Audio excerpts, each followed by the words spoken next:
Brigade Palpitaire, 1 BHK, 2 BHK, 3 BHK flats available. Burigere Cross, Bengaluru. Please contact this number. చూడమ్మా, నీకెప్పుడు ఏది కావాల్సి వచ్చినా తండ్రి లాంటి నేనున్నాను మాత్రం మర్చిపోకు. అప్పుడప్పుడు వచ్చిపోతూ ఉంటాను. ఏమ్మా, వస్తాను. నాన్న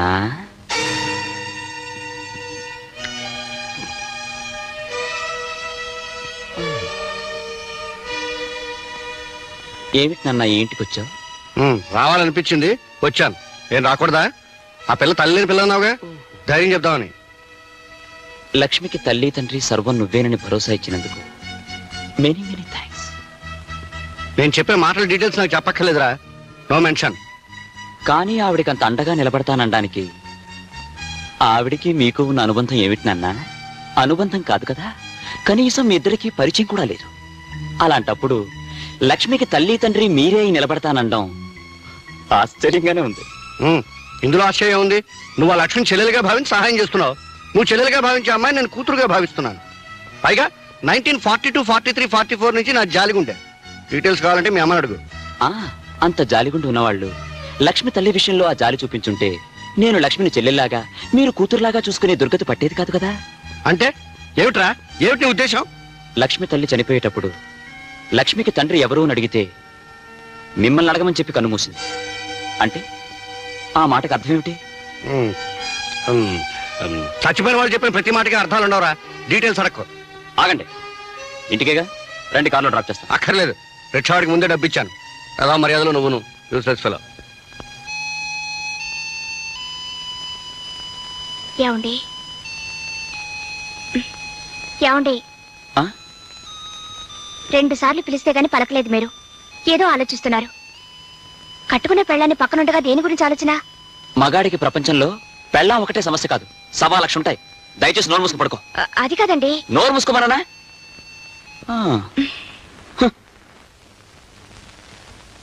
నీ భర్త నీ పక్కనే పడుకునే ఆలోచనలో ఉంటే అది వేరే ఆడదాని గురించి ఆలోచిస్తున్నాడన్నమాట.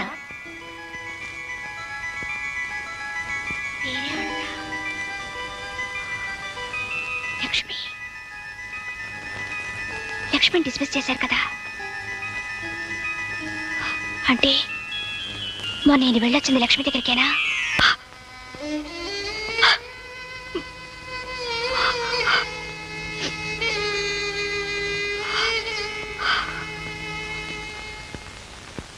అప్పుడే వెళ్ళిపోతున్నారే? ఆఫీస్లో అర్జెంట్ పని ఉంది. సరే గానీ కాఫీ తాగి వెళ్ళండి. టైం లేదు. డ్రైవర్ కార్తీ.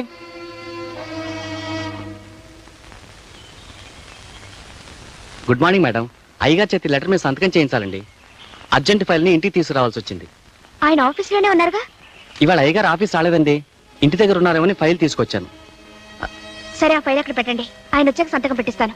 వస్తానమ్మా.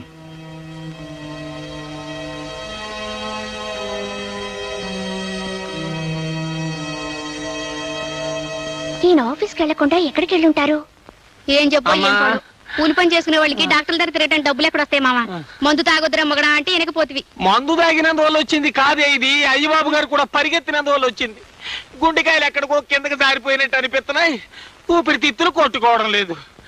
ఈ డాక్టర్ ఎప్పుడు వస్తాడు, ఏం చేస్తున్నాడు? వస్తాడులే, కూర్చో. చూడమ్మా, ఇవన్నీ కడుపుతో ఉన్న ఆడవాళ్ళు మామూలుగా పడే అవస్థలే. నువ్వేం కంగారు పడాల్సిన అవసరం లేదు. మందులు రాసిస్తాను, తీసుకోండి. ఈ డాక్టర్ ఏం చేస్తున్నాడు చూడవే. అబ్బా చూస్తాలే, ఊరుకో. వారానికి ఒకసారి వచ్చి పరీక్ష చేయించుకోమ్మా. 12 బాబు పుడతాడు. చిన్నబాబు, అమ్మ కొంప ఊలిపోయింది.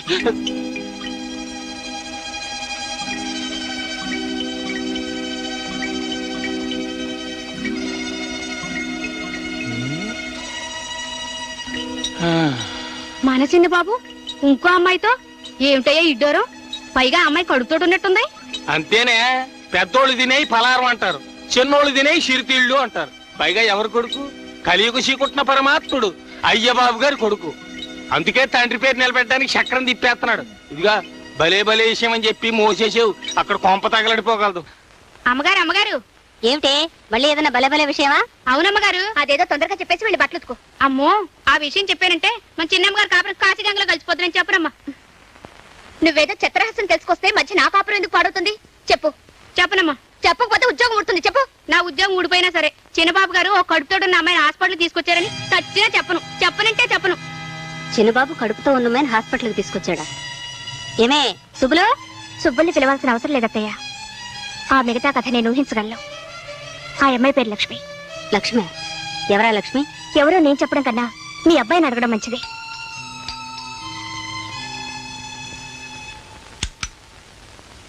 హాయ్. ఎక్కడికి వెళ్ళారు? ఆఫీస్కి. ఆఫీస్ కాదు, హాస్పిటల్కి వెళ్ళారు.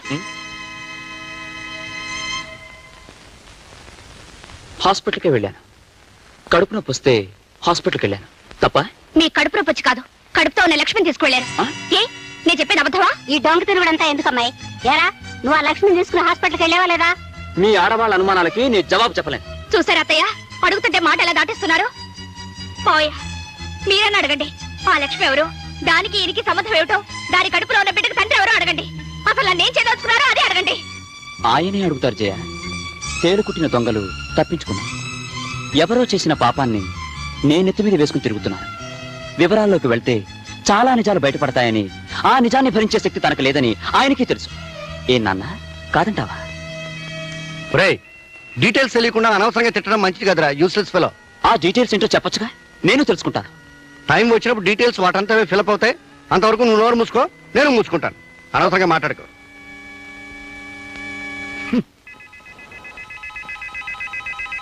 అత్తయ్య, మనమేదో అడిగితే వాళ్ళిద్దరేదో అనుకొని అటొక్కలు ఇటొక్కలు వెళ్ళిపోయారు. ఏమిటి విషయం? అదే నాకు అర్థం కావట్లేదమ్మాయి. నువ్వు వెళ్ళి వాడికి అన్నం వడ్డించు, తర్వాత చూద్దాం. ఏమిటి ఇలా వచ్చావు? కొన్ని డీటెయిల్స్ మిస్ అవుతున్నాయి, తెలుసుకుందామని వచ్చాను. అందుకే వచ్చావని తెలుసు, కానీ నిజం చెప్పాను నీకు అర్థం కాదు.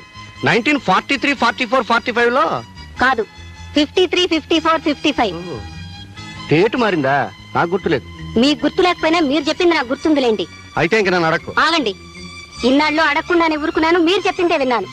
కానీ ఈ రోజు చెప్పడానికి కూడా మొహం చెల్ల నిజాలు నా కొడుకుని కోడల్ని వేరు చేస్తుంటే మాత్రం భరించలేకపోతున్నారు.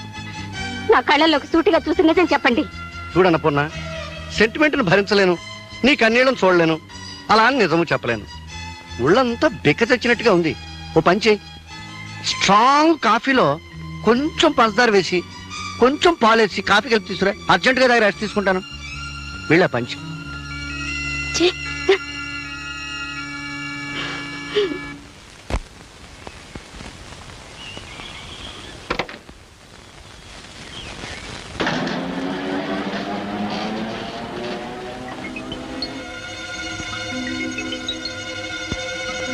పరాయి స్త్రీ విషయంలో భర్త ఎంత అడిగినా నిజం చెప్పనప్పుడు అనుమానించడం కన్నా అతనికి తెలియకుండా అనుసరించి అసలు విషయం తెలుసుకోవాలి. సుబ్బులు, ఏం చిన్నమ్మాయి గారు? నేను మార్కెట్కి వెళ్తున్నాను, అత్తయ్యతో చెప్పు. ఏ మార్కెట్ అని చెప్పనండి? కూరగాయల మార్కెట్ కా, చేపల మార్కెట్ కా, సూపర్ మార్కెట్ కా? ఏదో ఒక మార్కెట్ చెప్పించేయి.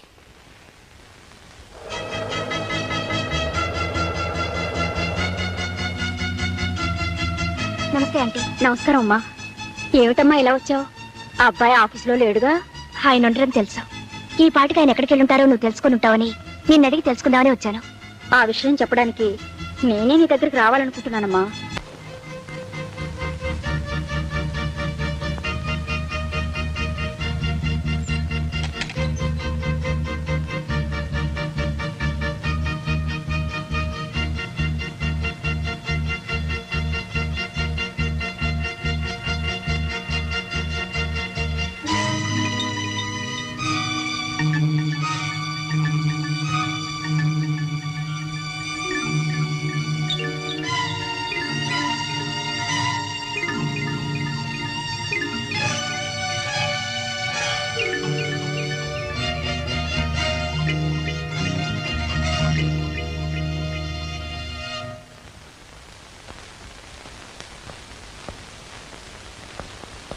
రే ఆగరా, నీకోసం మేమంతా ఇక్కడ ఎదురు చూస్తూ కూర్చుంటే ఏ పట్టు లోపలికి వెళ్తావే? నిలబడక్కడ.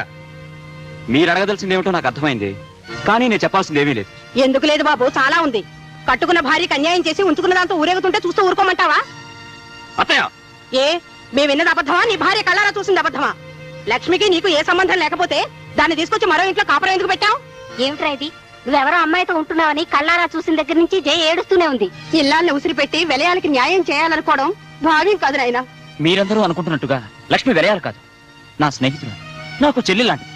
ఆహా, చెల్లెలాంటిదనేనా వేరే ఇల్లు తీసి తంతు కులుకుతున్నారు? నార్మల్. ఎందుకు బాబు నోర్మోయటం? అదేమన్నా తప్పు మాటందా?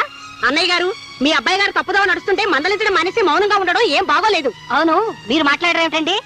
ఏమిటే వాడు చేసిన పనికి అందరూ నా మీద విరుచు పడిపోతున్నారు. మరి చూడరా, నువ్వు చేసిన వెదవ పనికి అందరూ నా మొహం మీద ప్యాండిల్ చల్లుతున్నారు. ఇంతకీ నేను చెప్పేదేం లేదు. ఎవరడిగినా నాదొక్కటే సమాధానం. లక్ష్మి నాకు చెల్లి లాంటిదన్న విషయం నాన్నకు బాగా తెలుసు. ఏ నాన్న, నీకు తెలుసు కదా? మొహం మీద మొహం పెట్టాడకు, యూసెస్ ఫెలో. తెలుసు. తెలిసిన నిజాన్ని నువ్వు దాచినంత కాలం ఈ సమస్యకి పరిష్కారం దొరకదు, ఈ ఇంట్లో అశాంతి తొలగదు. చెప్పు నాన్న, ఆ లక్ష్మి ఎవరో వీళ్ళందరికీ అర్థమయ్యేటట్టుగా ఇప్పుడైనా చెప్పు. చెప్తాను. ఇంత జరిగిన తర్వాత చెప్పకపోవడం న్యాయం కాదు. ఆ లక్ష్మి ఉత్తమురాలు, గుణవంతురాలు, విద్యావంతురాలు, పేద పిల్ల. మన ఆఫీసులో స్టెనో. ఇంతకంటే డీటెయిల్స్ నాకు తెలియదు. మేము అడుగుతుంది ఆ పిల్ల తాలూకు గుణగణాలు కాదండి, ఆ పిల్ల వెడికి చెల్లెల్లాంటి బంధువు ఎలా అయింది అని. కరెక్ట్. ఆ విషయం చెప్తే అసలు ఈ గొడవే ఉండదు. చెప్పు నాన్న. చెప్తాను రా, చెప్తాను. కానీ ఇప్పుడు చెప్పను. కాదు, ఇప్పుడు చెప్పాలి. చెప్పకపోతే నేను ఊరుకోను. సరే, మీరంతా బాధపడుతున్నారు కనుక మీ బాధను దృష్టిలో పెట్టుకుని 100% నిజాన్ని చెప్తాను. లక్ష్మి వీడి చెల్లెలు ఎలా అయిందంటే, మంచి మనసుతో వీడు చెల్లెలాగా భావిస్తున్నాడు కనుక. వదిలి గారు, అబ్బాయి గారు చేస్తున్నది అన్నయ్య గారు చెబుతున్నది చూస్తుంటే ఈ భాగవతం ఏదో అన్నయ్య గారికి తెలిసే చేస్తున్నట్టుంది. మందలించవలసిన పెద్దవాళ్ళే అలా చెబుతుంటే ఈ గొడవ ఇక్కడ తేలదని తెలిసిపోయింది. ఆఖరి మాట అడుగుతున్నాను, ఆ లక్ష్మిని వదిలేస్తావా లేదా? మీ నిందలకు చెడిసి లక్ష్మి జీవితానికి అన్యాయం చేయలేను. అంటే నాకు అన్యాయం చేస్తారన్నమాట. భార్యగా నీకు చేయవలసిన న్యాయం నీకు చేస్తాను. అర్థమైందా వదిలి గారు?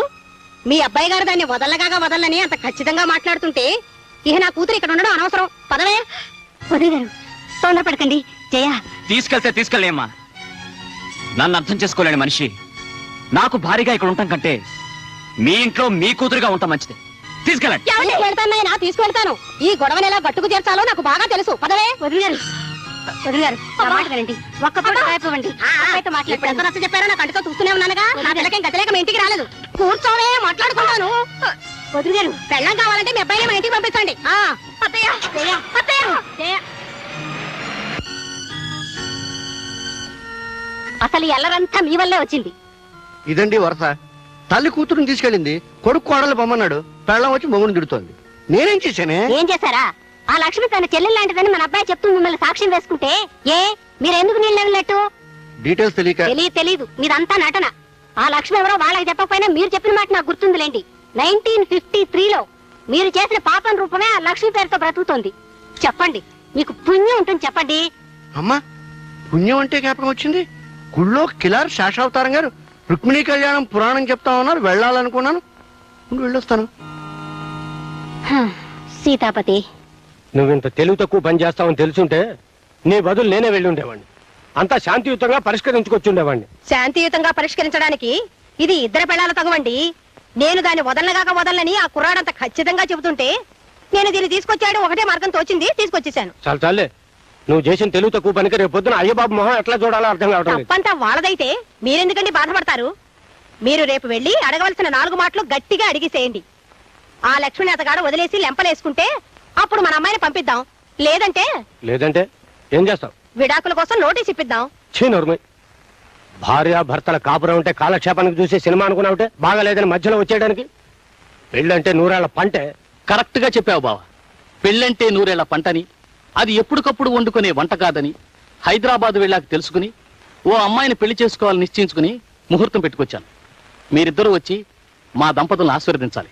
ఎవరా, మేమిద్దరం బతికే ఉండగానే నీ పెళ్లి నువ్వే చేసుకునే కర్మ ఏం పట్టింది? నాకు పెళ్లి చేయమంటే మీరు చేయరుగా. ఏడ్చావు.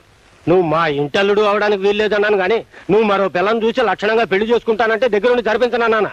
థ్యాంక్ యూ బావా, థ్యాంక్ యూ వెరీ మచ్. నువ్వు ఈ మాట అంటావన్న నమ్మకంతో నువ్వే దగ్గరుండి నాకు ఈ పెళ్లి జరిపిస్తున్నట్టుగా శుభలేఖలు కూడా వేయించి తీసుకొచ్చాను. చూడు. చూసావు వీడి తెలివితేటలు. ఎల్లుండి ముహూర్తం. ఇంత తక్కువ టైంలో బంధువులందరికీ శుభలేఖలు ఎలా పంపడం? ఎంతమంది వస్తే అంతమందే వస్తారు. మీరిద్దరూ ఆ పందిట్లో నిలబడితే 2 లక్షల మంది జనాభా ఉన్నట్టుగా నేను ఆనందిస్తాను బావా. ఈ పెళ్లికి అయ్య బాబుని కూడా పిలిస్తే ఇక్కడికి వచ్చాక అమ్మాయి విషయం మాట్లాడచ్చు. ఎవరికండి శుభలేఖ? మనకే. నీకు నాకు పెళ్లి చేయడానికి ముహూర్తం పెట్టించింది మన వియ్యపురాలు. సర్లే వివరంగా చెప్పండి. ఆ రాయపరాజు గారు వాడి బామర్దికి పెళ్లి చేస్తున్నట్ట రేపే ముహూర్తం. అవునే, మన వియ్యపురాలు ఏ ప్లేడర్ నోటీసో పంపిస్తుందని ఎదురు చూస్తూ ఉంటే శుభలేఖ పంపించింది ఏమిటే? పంపిందిలేండి. అంత గొడవ చేసి కూతురుని తీసుకెళ్ళింది కదా, మళ్ళీ ఏ మొహం పెట్టుకుని వెళ్దామని అక్కడికి? ఓ పంచేయి, నువ్వు నీ మొహం పెట్టుకు బయలుదేరు, నేను నా మొహం పెట్టుకు వస్తాను. లేకపోతే రేపు వాడి మొహం మనం చూడలేం. డీటెయిల్స్ తర్వాత చెప్తాను, పెట్టి సర్దుకో పద. అబ్బబ్బబ్బబ్బబ్బా, నువ్వు ఇలా చీర సింగారించుకుంటూ కూర్చుంటే మనం వెళ్ళేది వాళ్ళ పెళ్లికి కాదు, వాళ్ళ పిల్లల బారసాలకి. మీకంతా హడావుడే, అక్కడికి వెళ్తే ఏమీ ఉండదు. ఏముంటుందో వెళ్ళే కానీ తెలియదు. నువ్వు ఇలాగే డీటెయిల్స్ మిస్ అవుతావు. ఎవర్రా అమ్మాయి? మీ అందరి అనుమానాలకి కారణమైన లక్ష్మి ఈవిడేనమ్మా. అంటే మా అనుమానం నిజం చేద్దామని సరాసరి ఇంటికే తీసుకొచ్చావా? కాదమ్మా, లక్ష్మికి తండ్రి ఎవరన్నది ఓ చిదంబర రహస్యంగా ఉండిపోబట్టే మీ అందరికీ నా మీద అనుమానం కలిగింది. చెప్పు నాన్న, లక్ష్మికి తండ్రి ఎవరు? ఆ డీటెయిల్స్ అన్ని ఇప్పుడు చెప్పలేనురా. మీ అత్తారింటికి పెళ్లికి వెళ్తున్నాను, తిరిగి వచ్చే వివరాలన్నీ చెప్తాను. ఎవరిది పెళ్లి? మీ మామగారి బావమరిది రాజశేఖర్ అంది. రాజశేఖరానికా? రాజశేఖరం అంటే ఏ ఊళ్ళో పనిచేసేవాడు? ఆ వివరాలు నాకేం తెలీదు. ఎక్కడో మెడికల్ రిప్రజెంటేటివ్ గా పనిచేస్తున్నట్ట ఆ శుభలేఖలో రాశారు. కాబోయే దంపతుల ఫోటోలు కూడా అందులో వేశారు, కావాలంటే చూసుకో. ఓహో, ఇతగాడు మళ్ళీ పెళ్లి చేసుకుంటున్నాడా? మళ్ళీ పెళ్ళేమిట్రా? లక్ష్మిని ప్రేమించానని, ఈవిడ గర్భవతయిందని తెలిసిన మరుక్షణం నీకు నాకు ఏ సంబంధము లేదని దబాయించాడు. లక్ష్మి తరపు నేను వెళ్ళి అడిగితే తండ్రి ఎవరో తెలియని అమ్మాయి నేను పెళ్లి చేసుకోను అంటూ నా మాట తిరస్కరించాడు.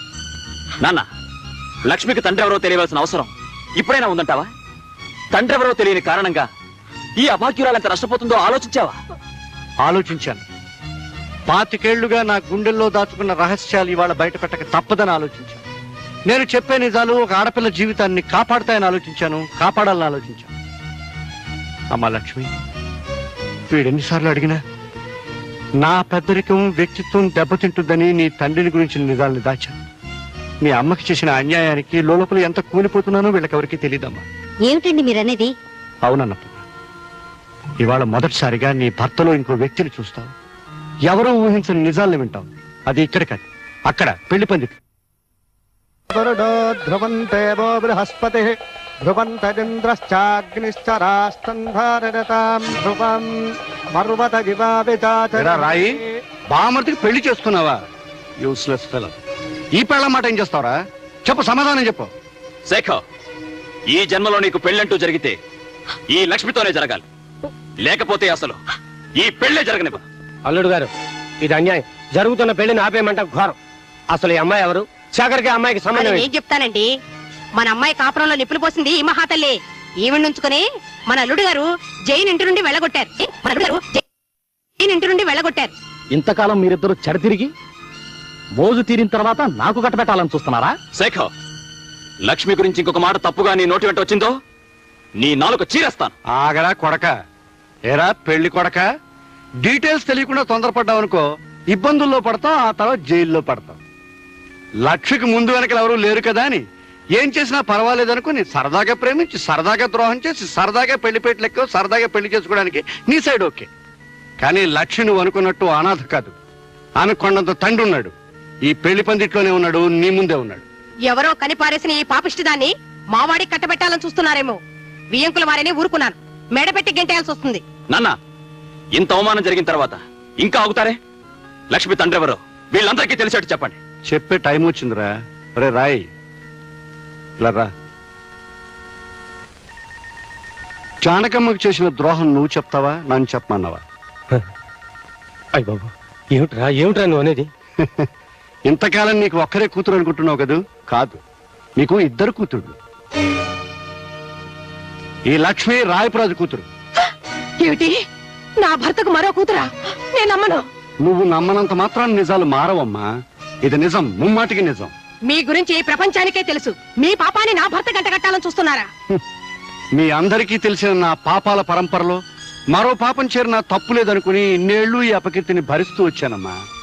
నా కన్న కొడుకు, భార్య, చుట్టుపక్కల ప్రపంచం నన్ను చిన్న చూపు చూస్తున్నా అలవాటైన చిరునవ్వుని, అలవాటు చేసుకున్న అబద్ధాన్ని ఈ అమ్మాయి ఒక్క విషయంలోనే నటిస్తూ వచ్చాను.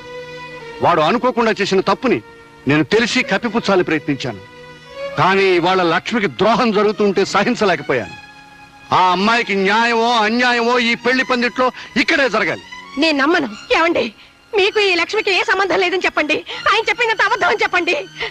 కాదు, ఈ లక్ష్మి జానకన్న బిడ్డ అయితే లక్ష్మికి తండ్రిని నేనే.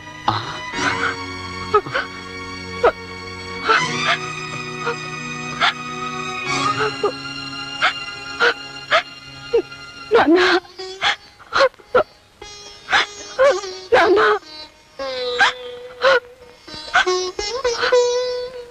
అమ్మ లక్ష్మి, నేనే నీ తండ్రినమ్మా. నీ జన్మకు బాధ్యుండదు, నీ జీవితానికి బాధ్యత వహించే ధైర్యం లేక పారిపోయిన పిరికివాణ్ణమ్మా. నన్ను క్షమించు.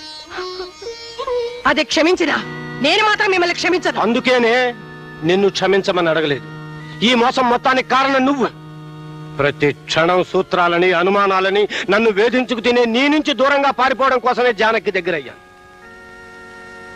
జానకి గర్భవతి అని తెలిసి కూడా నీకు భయపడే వీడి సహాయం కోరాను. వీడికి నేను చేసిన సహాయం ఒక ఆడదాన్ని మోసం చేయడం. అన్నపూర్ణ, 1952, 53, 54లో ఒక ఆడదాన్ని మోసం చేశానని చెప్పానే, అది ఇదే. ఒక ప్రాణమిత్రుడికి సహాయం చేయడం కోసం ఆ జానకమ్మ జీవితంలో తీరని కల్లోలం రేపాను. ఆ రోజు ఇప్పటికీ మర్చిపోలేను. నేను నమ్మను. నన్ను నన్ను ఆయన దూరం చేసుకోవాలనుకున్నారా? దూరం చేసుకునే తెలివితేటలే ఉంటే ఇంత దూరం వచ్చేవాడే కాదు. అంటే ఓ ఆడపిల్ల జీవితాన్ని పాడు చేయాలని ఈ ఆలోచన మీదన్నమాట. ఓ మిత్రుడికి సహాయం చేసే ఆరాటం అంటే సరిపోతుంది. ఏమిటండి నేను ఆయనకి చేసిన ద్రోహం? పెళ్లి చేసుకోవాలనుకోవడమా? పెళ్ళైన మగాడిని పెళ్లి చేసుకోబోవడం, బిడ్డల తండ్రికి బిడ్డని కనబోవడం. ఏమిటి, ఆయనకి ఇదివరకే? ఆ ప్రశ్నని ఇంత ఆలస్యంగా అతన్ని కాక మరొకరిని అడగవలసి రావడం, అది నువ్వు చేసిన నేరం. నన్నింత మోసం చేస్తారనుకోలేదు. వాడింత మోసపోతాడని నేను కూడా అనుకోలేదు.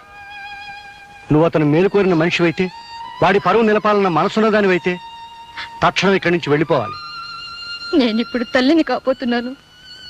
నిన్ను వెళ్ళిపోమనడానికి అది మరో కారణం. బిడ్డకి తండ్రి కావాలి. ఆ తండ్రికి ఇప్పుడు పరువు కావాలి.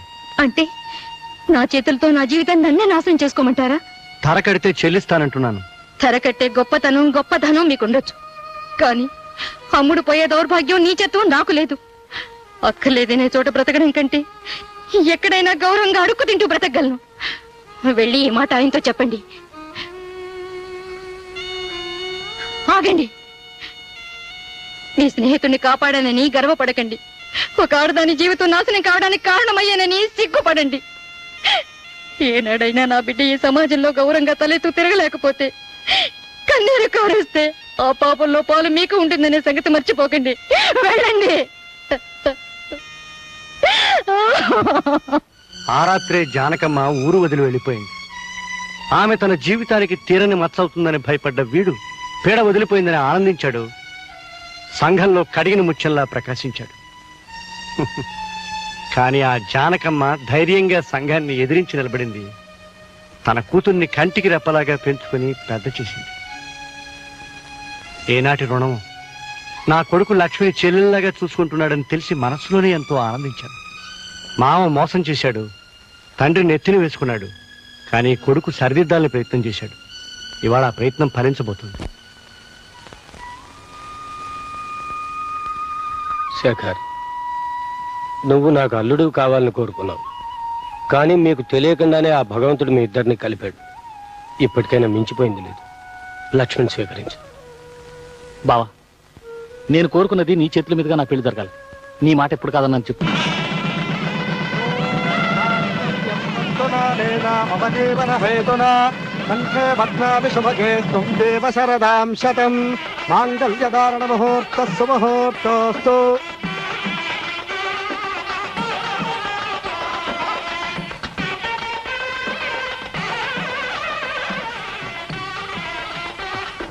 లక్ష్మి, నీ జీవితం ఒడ్డుకు చేరే వరకు నీకంటగా ఉంటానన్నాను.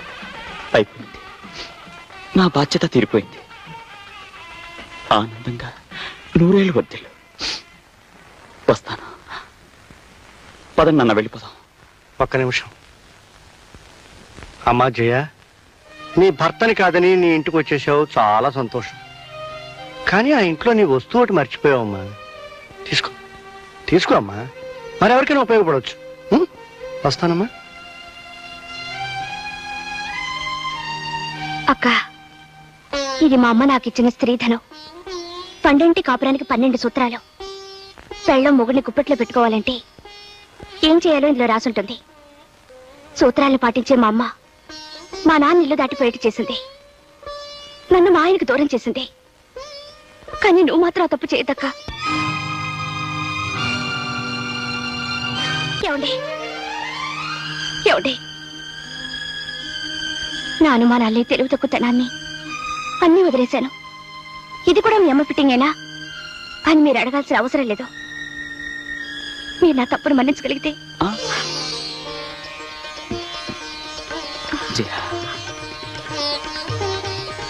జయ, పెళ్ళైన తర్వాత మనం హనీమూన్కి వెళ్ళలేదు కదా, ఇప్పుడే వెళ్ళిపోతే ఎలా ఉంటుంది? బాగుంటుంది. అలాగే తిరుపతి కూడా వెళ్దాం. నేనే కొండ మీదకి సామాను మోసుకొస్తానులే. 1952, 53, 54లో మర్యాద మర్యాద నీ బాబుని పక్కన ఉన్నాను రా. 1952, 53, 54లో నాకు మీ అమ్మకి మధ్య డీటెయిల్స్ మిస్ అయ్యి హనీమూన్కి వెళ్ళడం ఆలస్యమైంది. మీరు మాత్రం డీటెయిల్స్ మిస్ అవ్వద్దు. చలో హనీమూన్.